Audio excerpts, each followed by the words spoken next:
छात्रों, मैं संतोष कुमार प्रयागराज से। आज की वीडियो में प्रमेय 1.4 को समझने वाले हैं। अगर आपको जानना है कि अंडर रूट 2 एक अपरिमेय संख्या कैसे होती है आपको भी पता है, हमें भी पता है, लेकिन कैसे होती है यही चीज़ हम इस वीडियो में समझेंगे। अगर आपको जानना है तो आप वीडियो को लास्ट तक जरूर देखना। और इससे पहले वाली वीडियो में हमने प्रमेय 1.3 को सरल किया था, तो अगर आप उसे भी देखना चाहते हो तो आई बटन या हमारी एक प्लेलिस्ट है नंबर सिस्टम वाली, उसे आप जरूर देख चेक कर लेना। वीडियो शुरू करने से पहले सब्सक्राइब कीजिए ऑक्सी कोचिंग यूट्यूब चैनल को और बेल आइकन को ऑल पे कीजिए, जिससे फ्यूचर में कोई वीडियो आप मिस ना करो। अगर आपने पहले से ही सब्सक्राइब कर रखा है तो थैंक यू वेरी मच। तो यहाँ पे प्रमेय जैसा कि आपको दिख ही रहा है, प्रमेय 1.4 अंडर रूट 2 एक अपरिमेय संख्या है। कोई बात नहीं, हम इसे भी आज सॉल्व कर ही लेंगे कि अपरिमेय संख्या क्यों है। तो देखो, संख्याएं दो प्रकार की होती हैं, या तो वो परिमेय होंगी या तो अपरिमेय होंगी। बस इतनी ही है, परिमेय संख्याओं में बस इतना ही होता है। संख्याएं या तो परिमेय होंगी या तो अपरिमेय होंगी। अब वो बात अलग है कि परिमेय संख्याओं में और भी बहुत कुछ होता है, जैसे पूर्णांक होंगे, घन पूर्णांक, समझ रहे हो। तो इसको प्रूफ करने के लिए या फिर इसकी उपपत्ति करने के लिए हम इसको उल्टी तरफ से सॉल्व करेंगे, यानी कि यहाँ पे यह एक अपरिमेय संख्या है, ये हमें प्रूफ करना है। तो हम सर्वप्रथम इसे ये मान लेते हैं कि यह एक परिमेय संख्या है भाई, ठीक है।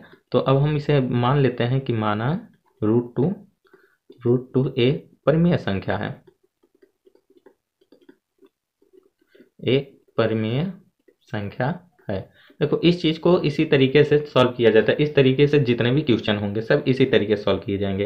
यानी किसी को अपरिमेय संख्या प्रूफ करना है तो पहले उसे परिमेय मान के सॉल्व करेंगे, और कहीं पे विरोधाभास आ जाएगा तो मतलब कि वह परिमेय नहीं है। समझ रहे हो ना, ठीक है। अब जब हमने इसे रूट 2 को एक परिमेय संख्या माना है तो रूट 2 इक्वल टू क्या होता है, पी अपान क्यू लिख सकते हैं, क्योंकि परिमेय संख्या को पी अपान क्यू में लिखा जा सकता है, जहाँ पे क्यू जो है कभी 0 के बराबर नहीं हो सकता। ये समझ में आ गया। अब यहाँ पे हम एक चीज और मान के चलते हैं कि P और Q ये दोनों संख्याएं सह अभाज्य हैं, ठीक है। यहाँ पे नोट में लिख लें, नोट P और Q सह अभाज्य संख्याएं हैं। कुछ बच्चों को तो अब यही प्रॉब्लम हो गई कि ये सह अभाज्य संख्याएं क्या होती है। अभाज्य संख्याएं तो चलो हम समझ गए, ये सह अभाज्य संख्याएं क्या होती है। सह अभाज्य को इंग्लिश में को प्राइम नंबर्स कहते हैं। तो सह अभाज्य संख्याएं आप समझ लो। देखो, जैसे कि कोई भी दो संख्या, जैसे 3 और 4 को लेते हैं, तो 3 और 4 में एक के सिवा कोई और कॉमन गुणनखंड बन रहा है, यानी इसमें हम कुछ कॉमन ले सकते हैं या नहीं ले सकते।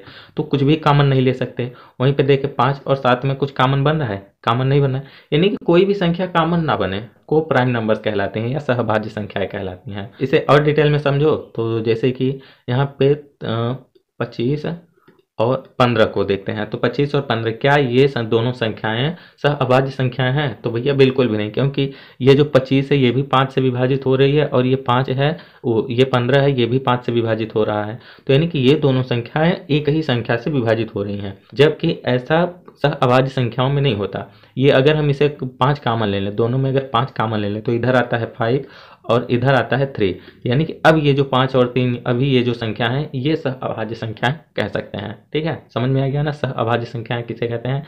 यानी कि उन दोनों संख्याओं को एक के सिवाय कोई और संख्या ना काट सके, या फिर कोई और संख्या कॉमन ना बन सके, या फिर कोई और संख्या विभाजित ना कर सके। आप कुछ भी समझ लो। अब इसे भिन्न के रूप में भी हम समझ सकते हैं, जैसे कि 6/18 है, तो ये क्या कोऑपरेटिव, ये बैंक का नाम क्यों ध्यान में आ रहा है?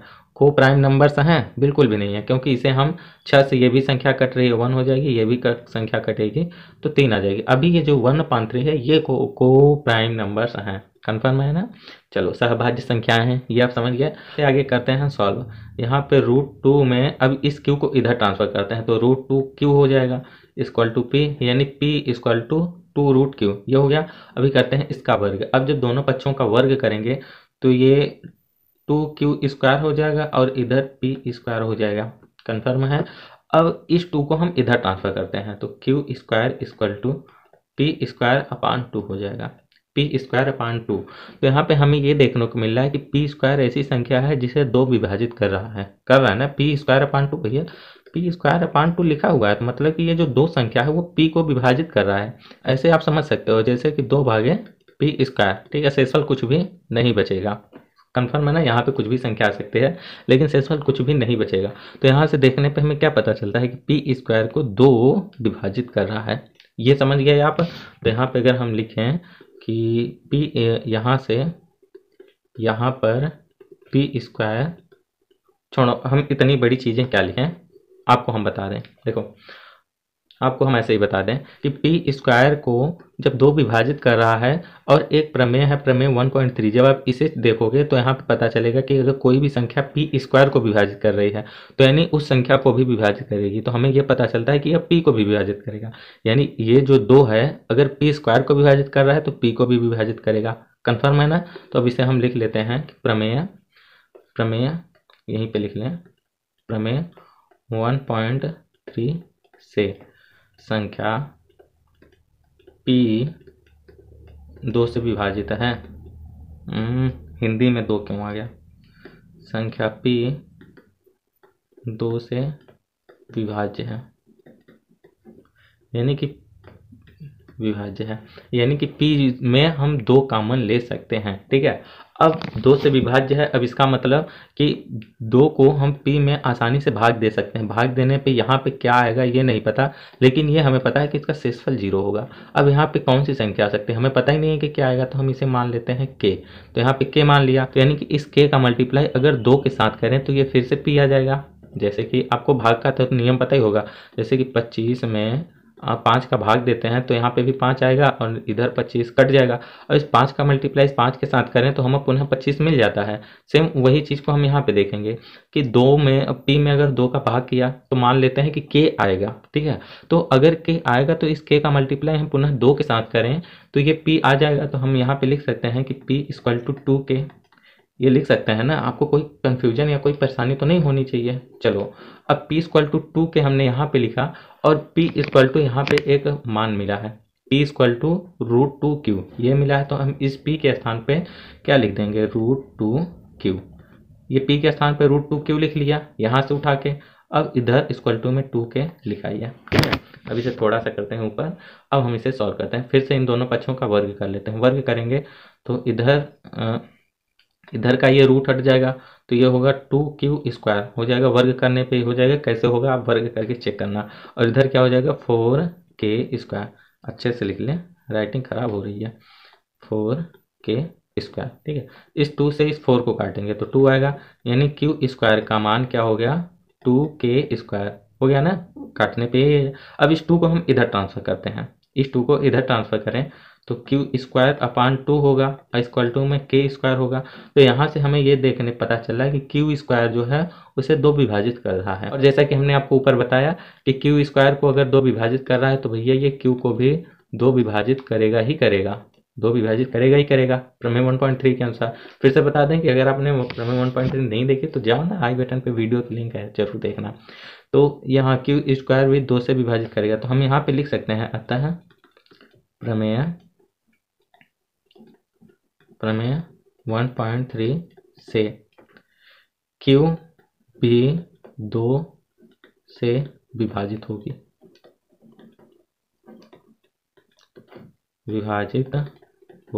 तो अब हम यहाँ पे ये चीज़ लिख सकते हैं कि P और Q दोनों को संख्या 2 विभाजित कर रहा है।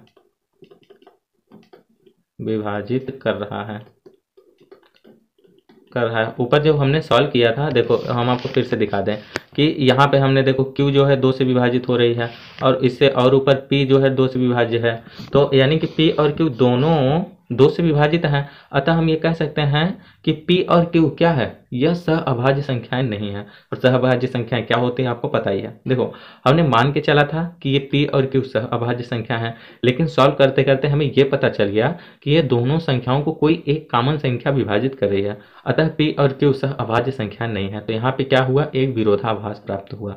और यही लिख लेते हैं कि यहाँ पर एक विरोधाभास है, यहाँ पर एक विरोधाभास है। अब विरोधाभास है, और विरोधाभास कौन सा है हमने आपको बताया, जैसा कि फिर से बता दें कि P और Q दोनों सह अभाज्य संख्या होनी चाहिए थी, ये मान के हमने चला था। लेकिन सॉल्व करते करते हमें क्या पता हो गया कि इन दोनों का कोई एक कॉमन गुणनखंड बन रहा है जो कि 2 है, अतः ये दोनों सहअभाज्य संख्याएं नहीं है। तो यहाँ पे एक विरोधाभास है, तो हम इसलिए कह सकते हैं। अब ये विरोधाभास आया क्यों? क्योंकि √2 जो है वह एक अपरिमेय संख्या है और उसे हमने परिमेय संख्या मान के सॉल्व किया था। तो विरोधाभास तो भैया कहीं ना कहीं तो मिलना ही था, तो यहाँ पे विरोधाभास मिल गया। तो अतः हमें ये पता चलती है कि √2, अतः √2 क्या है? एक परिमेय संख्या नहीं है, एक परिमेय संख्या नहीं है, संख्या नहीं है। अब आप हमें बताओ, संख्याएं 2 प्रकार की होती हैं, या तो परिमेय होंगी या तो अपरिमेय होंगी। अब जबकि √2 हमें यह पता चल गया, हमने यह प्रूफ कर दिया कि यह एक परिमेय संख्या है ही नहीं। अब जब ये परिमेय संख्या नहीं है तो भैया जाहिर सी बात है वो अपरिमेय तो होना ही होना है। ठीक है, परिमेय संख्या नहीं है, यह एक परिमेय है, अपरिमेय है, सॉरी, अपरिमेय संख्या है। कंफर्म है ना? समझ में आ गया यहाँ तक? आपको कोई भी प्रॉब्लम हुई हो तो आप एक बार कमेंट बॉक्स में जरूर बताना। मुझे नहीं लगता कि आपको कोई प्रॉब्लम हुई होगी, इतने समय, इतना ज़्यादा समय हमने इस वीडियो को बनाने में ले लिया, प्रॉब्लम कैसे आई? अगर आप कहीं पे भी समझने में प्रॉब्लम है तो आप कमेंट बॉक्स में जरूर बताना। ओके, तो फिर करते हैं वीडियो को यहीं पे समाप्त। आपको एक बार फिर से रिमाइंड कर दें कि आपके प्रमेय 1.3 को आप जरूर चेक करना। तो फिर करते हैं वीडियो का समाप्त, मुलाकात होगी नेक्स्ट वीडियो में, तब तक के लिए बाय बाय, टेक केयर।